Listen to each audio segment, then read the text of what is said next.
दोस्तों Galaxy company ने new model crux series जो है वो मार्केट में लॉन्च कर दी है। तो आपको पता है कि हमारी कोशिश होती है कि हम तमाम इन्वर्टर्स को टेस्ट करके आप लोगों के सामने लेकर आएं ताकि आप लोगों को प्रोडक्ट का इंतखाब करने में आसानी हो। तो आज की वीडियो गैलेक्सी कंपनी के 6.2 किलोवाट क्रक्स सीरीज इन्वर्टर की तमाम टेस्टिंग यानी पोस्टमार्टम जो है आज हम इसका करने लगे हैं।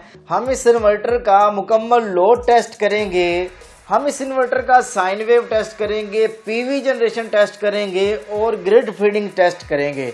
वो तमाम चीज़ें जो आप इस इन्वर्टर के बारे में जानना चाहते हैं आज की इस वीडियो में। बिस्मिल्लाहिर्रहमानिर्रहीम। मेरा नाम है मुदस्सर रहमान और आप देख रहे हैं आपका अपना YouTube channel A to Z solar. तो चले आज कुछ नया सीखते हैं।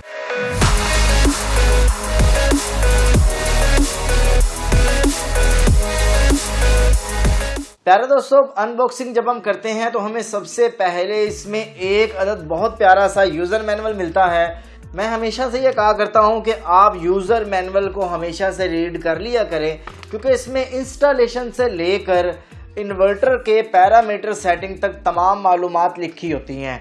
उसके बाद इसमें एक अदद वारंटी कार्ड होता है। अगर इसकी वारंटी की बात की जाए तो इसकी 2 साल की मुकम्मल वारंटी है और आपको जो है वो पाकिस्तान में मुख्तलिफ सर्विस सेंटर इनके मिल जाते हैं। मुख्तसर टाइम में अनबॉक्सिंग का मतलब कि हम इसके बाकी तमाम टेस्ट रिजल्ट्स आपके साथ शेयर करें।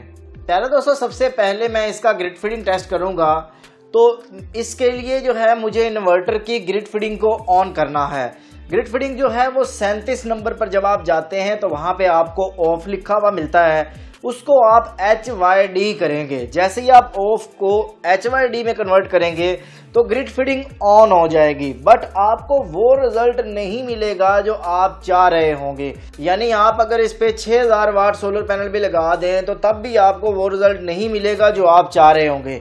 उसकी वजह यह है कि आपको ग्रिड फीडिंग के लिए ना सिर्फ 37 नंबर की सेटिंग को ऑन करना पड़ता है, बल्कि 38 नंबर की सेटिंग पे आपको एम्पेयर की लिमिट जो कि आपकी 22 एम्पेयर तक जाती है और बाय डिफॉल्ट 10 एम्पेयर पे होती है, उसको भी आप 22 एम्पेयर पे सेट करेंगे। उस सूरत में अगर आप चाहते हैं कि हम मैक्सिमम पावर जो है वो ग्रिड फीडिंग करें, 38 नंबर की सेटिंग को 22 एम्पेयर पे सेट की है और स्क्रीन पे जो आपके सामने रिजल्ट दिखाई दे रहे हैं वो 5.9 किलोवाट 6 किलोवाट के करीब ग्रिड फीडिंग हो रही है। और इस वक्त आप देख सकते हैं कि 6.1 किलोवाट के करीब ये इन्वर्टर जो है वो ग्रिड फीडिंग कर रहा है। और यकीनन ये बहुत ज़्यादा सरप्राइजिंग रिजल्ट इसलिए है क्योंकि इस पे इस वक्त कोई किसी किस्म का लोड नहीं चल रहा।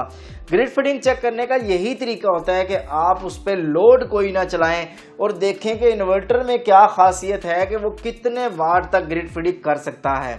तो यहाँ पे हमारा ग्रिड फीडिंग का टेस्ट जो है वो मुकम्मल हुआ। तो प्यारे दोस्तों, अब मैं आपको इस इन्वर्टर के बेसिक पार्ट्स बताता हूँ, फिर इसके बाद हम इसका प्रॉपर लोड टेस्ट करेंगे कि ये इन्वर्टर कितना लोड उठा सकता है।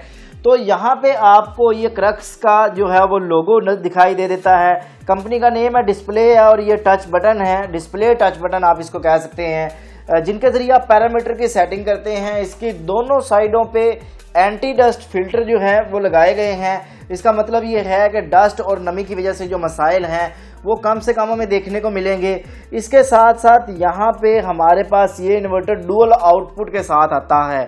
तो ये हमारे पास डुअल आउटपुट के पॉइंट है, इनपुट के पॉइंट है। इसकी कूलिंग के लिए 2 फैन लगाए गए हैं और इस साइड पे हमें पीवी इनपुट मिल जाती है।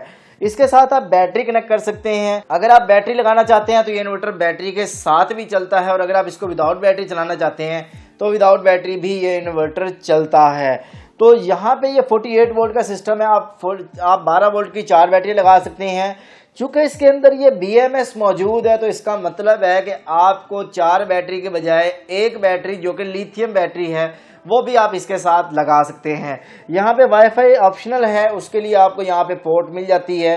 आप अगर वाईफाई ऑप्शन यूज़ करना चाहते हैं तो उसको भी इस्तेमाल कर सकते हैं अलग से डिवाइस परचेज करके। यहाँ पे अर्थिंग का पॉइंट हमें मिल जाता है और इसकी एक साइड पे हमें पावर ऑन मिल जाता है, जिसके ज़रिए हम इन्वर्टर की पावर को ऑन या ऑफ कर रहे होते हैं। अगर मैं ओवरऑल इसकी लुक की बात करूं तो ये बहुत प्रीमियम क्वालिटी की जो लुक जो है वो प्रोवाइड कर रहा है। तो अब हम इस इन्वर्टर का लोड टेस्ट करते हैं ताकि आपको अंदाज़ा हो सके कि जो इन्वर्टर मैं परचेज कर रहा हूँ ये कितने किलोवाट तक लोड चला सकता है। पहले दोस्तों लोड टेस्ट का तरीकेकार हमेशा की तरह मैं ऐसे करूंगा कि पहले मैं मिनिमम लोड से इसको स्टार्ट करूंगा। 300 वाट के करीब इस पर लोड चल रहा है। लोड को मैंने बढ़ाया तो ये 1700 वाट के करीब अभी इस पर लोड चल रहा है। 2900 वाट के करीब लोड चल रहा है और 4.8 किलो वाट के करीब इस पर लोड चल रहा है। मैं इसको मज़ीद थोड़ा सा बढ़ा रहा हूं तो ये तकरीबन 5.3 किलो वाट जो है इस पर अभी लोड चल रहा है। लेकिन ये 6.2 किलो वाट का इन्वर्टर है। मेरा टारगेट है कि मैं इसको मैक्सिमम लोड तक लेके जाऊं। तो इस वक्त ये 6.2 किलो वाट तक ये इन्वर्टर जो है चल रहा है। इस वक्त जो हमें सोलर से जो जनरेशन हासिल हो रही है वो 5.1 किलो वाट जो है वो सोलर से ले रहा है, बाकी जो है वो वापडा से ले रहा है और हमारा बेहतरीन सिस्टम जो है वो चल रहा है। बट थोड़ा सा इसको अगर मैं मजीद बढ़ाता हूँ तकरीबन 6.3 6.4 यानी इसकी कैपेसिटी से ज़्यादा कैपेसिटी पे जब मैं लेके जाता हूँ तो इसमें ओवरलोड प्रोटेक्शन का जो सिस्टम है वो एक्टिव हो जाता है और वो 0.7 का इंडिकेटर हमें देता है कि आप अपने इन्वर्टर की 100% कैपेसिटी से ज़्यादा लोड जो है वो चला रहे हैं। अब यहाँ पे एक चीज़ मैं आपको बता दूँ कि आप लोगों ने ये हमेशा कोशिश करनी है कि जब भी किसी भी कंपनी का इन्वर्टर आप इस्तेमाल करें तो आप उसको 80% लोड तक चलाएं। ये इन्वर्टर चाहे 6200 वाट पूरा लोड चला सकता है, बट मेरी रिकमेंडेशन आपको यही होगी कि आप इस इन्वर्टर के साथ 5 किलोवाट 5.5 किलोवाट तक मैक्सिमम लोड चलाएं। ये आपको अच्छी लाइफ फराहम करेगा और इसमें फॉल्ट रेशो कम से कम आपको देखने को मिलेगी। तो यहाँ पे जो हमारा लोड टेस्ट था वो भी मुकम्मल हुआ, सक्सेसफुल रहा। पहले दोस्तों आप इस इन्वर्टर का साइन वेव टेस्ट करते हैं। तो मैंने इन्वर्टर को ऑसिलोस्कोप के साथ कनेक्ट कर दिया है। इस वक्त आप देख सकते हैं कि मैंने इन्वर्टर को पावर ऑन किया है तो आपको ऑसिलोस्कोप की स्क्रीन पर जो रिजल्ट दिखाई दे रहे हैं वो आपको प्योर साइन वेव रिजल्ट मिल रहे हैं। इसका मतलब ये है कि यहाँ पे हमारा जो साइन वेव का टेस्ट था वो भी मुकम्मल रहा और जैसा कि कंपनी ने कहा था कि ये प्योर साइन वेव आउटपुट देते हैं तो वो टेस्ट भी हमारा यहाँ पर मुकम्मल हुआ। पहले दोस्तों अगर आप ये इन्वर्टर परचेज करना चाहते हैं या इसकी कीमत मालूम करना चाहते हैं तो आप अपने करीब तरीन गैलेक्सी कंपनी के डीलर से इस इन्वर्टर को बआसानी परचेज कर सकते हैं। अगर आप ये इन्वर्टर हमसे परचेज करना चाहते हैं तो आप स्क्रीन पर दिए गए नंबर पर राब्ता करके ये इन्वर्टर हमसे भी परचेज कर सकते हैं। आज की जो कीमत है वो मैंने यहाँ पर डिस्प्ले में लिख दी है। अब आप इस वीडियो को 6 महीने बाद, 1 साल बाद या जब भी देख रहे हैं उस वक्त की मौजूदा प्राइस क्या है वो भी मालूम करने के लिए आप स्क्रीन पर दिए गए नंबर पर राब्ता करके आप वो करंट प्राइस मालूम कर सकते हैं और इन्वर्टर को परचेज करके अपने घर इंस्टॉल कर सकते हैं। बहुत शुक्रिया आप सब दोस्तों का। अल्लाह ताला आप सब लोगों को खुश रखे, ढेर सारी कामयाबियाँ तरक्की अता फरमाए। मिलते हैं नेक्स्ट वीडियो के साथ। अल्लाह हाफिज़। पाकिस्तान जिंदाबाद।